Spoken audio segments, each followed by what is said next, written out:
Good morning students. I am your science teacher Sushmita Roy. Welcome to the second part of this chapter, the green plants और photosynthesis. First part में हमने जाना कि plants कैसे photosynthesis के through अपना food prepare करते हैं। प्लांट्स जो फूड प्रिपेयर करते हैं उसे स्टार्च और ग्लूकोज कहते हैं। आज हम जानेंगे कि प्लांट्स कैसे अपने फूड को डिफरेंट एक्टिविटीज़ के लिए यूज़ करते हैं।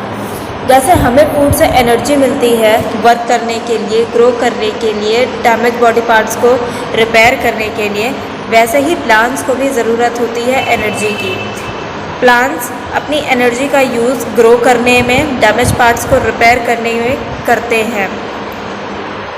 कुछ प्लांट्स अपने डिफरेंट पार्ट्स में एक्स्ट्रा फूड स्टोर करते हैं, जैसे root, leaf, stem and fruits.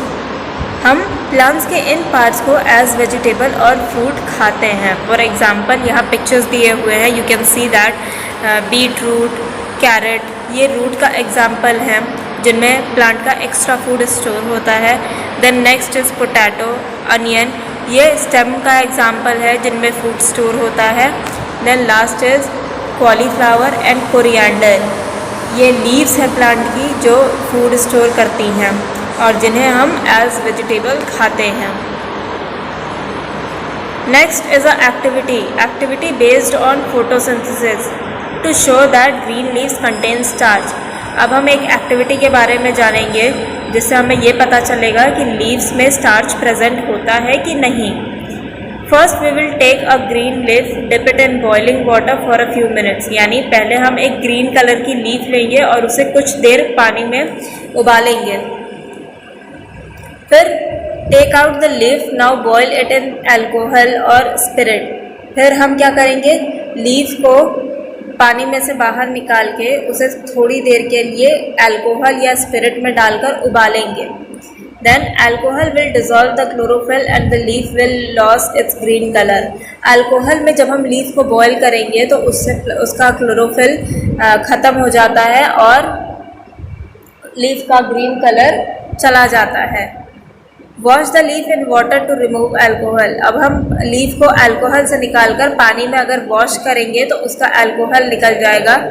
Then spread the leaf in a dish and put a few drops of iodine solution. फिर हम क्या करेंगे, फिर लीफ को पानी से धुलने के बाद हम उसे एक डिश में रख के, यानी एक प्लेट में रख के उस पर कुछ बूंद आयोडीन सोल्यूशन की डालेंगे ड्रॉपर की हेल्प से। Iodine is brown in colour, जो आयोडीन सोल्यूशन होता है उसका कलर ब्राउन होता है। The leaf will turn black, और लीफ का कलर ब्लैक और ब्लू हो जाएगा। लीफ का कलर ब्लू ब्लैक में चेंज हो जाना इस बात का इंडिकेशन है कि लीफ में स्टार्च प्रेजेंट था, क्योंकि आयोडीन स्टार्च के साथ जब रिएक्शन करता है तो उसका कलर क्या हो जाता है, ब्लू और ब्लैक हो जाता है। Then we will know about flow of energy in living things. Students, क्या आपको पता है फ्लो क्या होता है? फ्लो का मतलब होता है जब कोई चीज़ एक जगह से दूसरी जगह पर ट्रांसफ़र होती है या मूव करती है तो उसे हम फ्लो कहते हैं। जानते हैं कि लिविंग थिंग्स में कैसे एनर्जी एक जगह से दूसरी जगह फ्लो करती है। स्टूडेंट्स, आप जानते हैं कि प्लांट्स को सनलाइट की एनर्जी की ज़रूरत होती है फोटोसिंथेसिस का प्रोसेस करके फूड प्रिपेयर करने के लिए। जब प्लांट्स फूड प्रिपेयर करते हैं तो वो उनके डिफरेंट पार्ट्स में स्टोर हो जाता है। फिर ऐसे एनिमल्स जो प्लांट्स खाते हैं उन्हें हम हर्बीवोरस एनिमल्स कहते हैं। For example deer, cow, buffalo, goat, zebra, elephant, giraffe, ये सभी एनिमल्स अपने फूड के लिए प्लांट पर डिपेंड करते हैं, इसलिए इन्हें हर्बीवोरस एनिमल्स कहते हैं। तो जब ये एनिमल्स प्लांट्स को खाते हैं तो प्लांट्स में जो एनर्जी स्टोर होती है वो हर्बीवोरस एनिमल्स में ट्रांसफ़र हो जाती है। ऐसे ही हर्बीवोरस एनिमल्स को खाते हैं कार्निवोरस एनिमल्स। कार्निवोरस एनिमल्स क्या हैं? ऐसे एनिमल्स जो प्लांट ईटिंग एनिमल्स को खाते हैं उन्हें हम कार्निवोरस एनिमल्स कहते हैं, जैसे लायन, टाइगर, फॉक्स, जब कार्निवोरस एनिमल्स हर्बीवोरस एनिमल्स का शिकार करके उन्हें खाते हैं तो जो हर्बीवोरस एनिमल्स की बॉडी में एनर्जी स्टोर होती है वो कार्निवोरस एनिमल्स में ट्रांसफ़र हो जाती है। इस तरीके से सन की एनर्जी प्लांट्स में ट्रांसफ़र होती है, प्लांट्स की एनर्जी हर्बीवोरस एनिमल्स में ट्रांसफ़र होती है, देन हर्बीवोरस एनिमल से एनर्जी कार्निवोरस एनिमल्स में ट्रांसफ़र होती है। आइए एक और एग्जांपल देखते हैं फ्लो ऑफ एनर्जी का। हियर यू कैन सी सबसे पहले नंबर पे ग्रास है। जैसा कि हमने जाना कि ग्रीन प्लांट्स को अपने फूड प्रिपेयर करने के लिए सनलाइट से एनर्जी मिलती है। फिर ग्रास को खाते हैं छोटे इंसेक्ट्स लाइक ग्रास हॉपर में फिर प्लांट की एनर्जी ट्रांसफ़र होती है। फिर ग्रास हॉपर को खाते हैं फ्रॉग्स, तो ग्रास हॉपर की एनर्जी फ्रॉग में ट्रांसफ़र हो जाएगी। फिर फ्रॉग को खाते हैं स्नेक, तो फ्रॉग की एनर्जी स्नेक में ट्रांसफ़र हो जाएगी।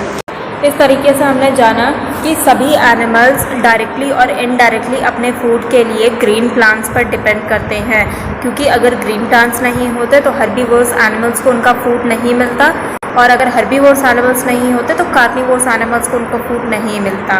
बट प्लांट्स को अपना फूड प्रिपेयर करने के लिए सन की एनर्जी की ज़रूरत होती है, इसीलिए सन को मेन सोर्स ऑफ एनर्जी कहते हैं फॉर ऑल लिविंग बीइंग्स। यानी सन से ही डायरेक्टली और इनडायरेक्टली सभी एनिमल्स को एनर्जी ट्रांसफ़र होती है।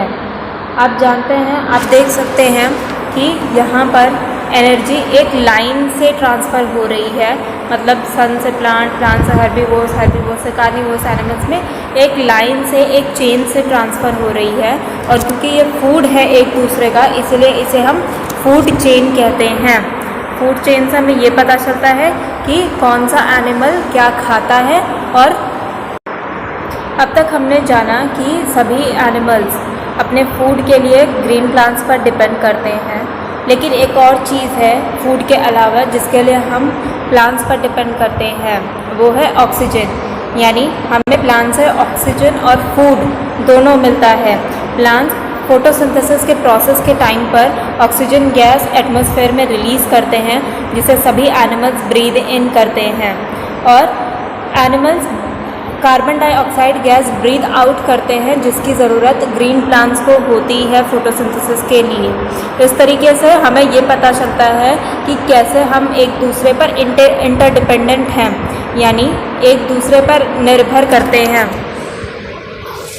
स्टूडेंट्स, क्या आपने कभी सोचा है कि अगर नेचर में प्लांट्स के नंबर डिक्रीज़ हो जाए और एनिमल्स के नंबर इंक्रीज़ हो जाए तो क्या होगा? अगर ऐसा हो कि प्लांट्स के नंबर नेचर में डिक्रीज़ हो जाए और हर्बीवोरस एनिमल्स के नंबर इंक्रीज़ हो जाए, तो सभी हर्बीवोरस एनिमल्स को सफिशिएंट फूड नहीं मिल पाएगा, क्योंकि प्लांट्स कम होंगे तो सबको खाना पूरा नहीं पड़ेगा। इससे क्या होगा? हर्बीवोरस एनिमल्स भूखे मरने लगेंगे, और अगर हर्बीवोरस एनिमल्स का नंबर कम गया नेचर में, तो कार्निवोरस एनिमल्स को भी प्रॉपर अमाउंट में फूड नहीं मिल पाएगा, और वो भी धीरे धीरे भूखे मरने लगेंगे। इस तरीके से नेचर में एक डिसबैलेंस क्रिएट हो जाएगा, किसी को भी प्रॉपर फूड नहीं मिल पाएगा, क्योंकि नेचर में सब कुछ राइट अमाउंट में प्रेजेंट है।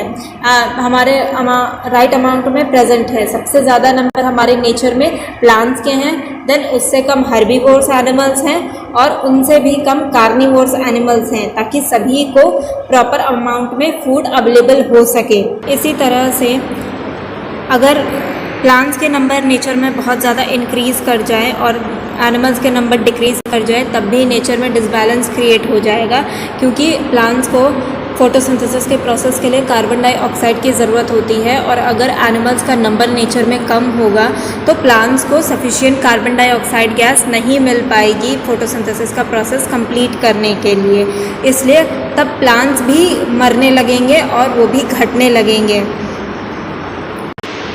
इस तरह से नेचर में सब कुछ बैलेंस में अवेलेबल होता है, जिससे किसी को भी फूड की या ऑक्सीजन की या कार्बन डाइऑक्साइड की कमी ना हो। इसलिए हमें पेड़ों को और एनिमल्स को नुकसान नहीं पहुंचाना चाहिए, क्योंकि अगर हम पेड़ों को काटेंगे या एनिमल्स को मारेंगे तो इससे नेचर में डिसबैलेंस क्रिएट हो सकता है और सभी के जीवन को खतरा हो सकता है। इसीलिए हमें पेड़ बचाने चाहिए और एनिमल्स को भी प्रोटेक्ट करना चाहिए। That's it for today's class students. Thank you for watching. Stay at home and stay healthy.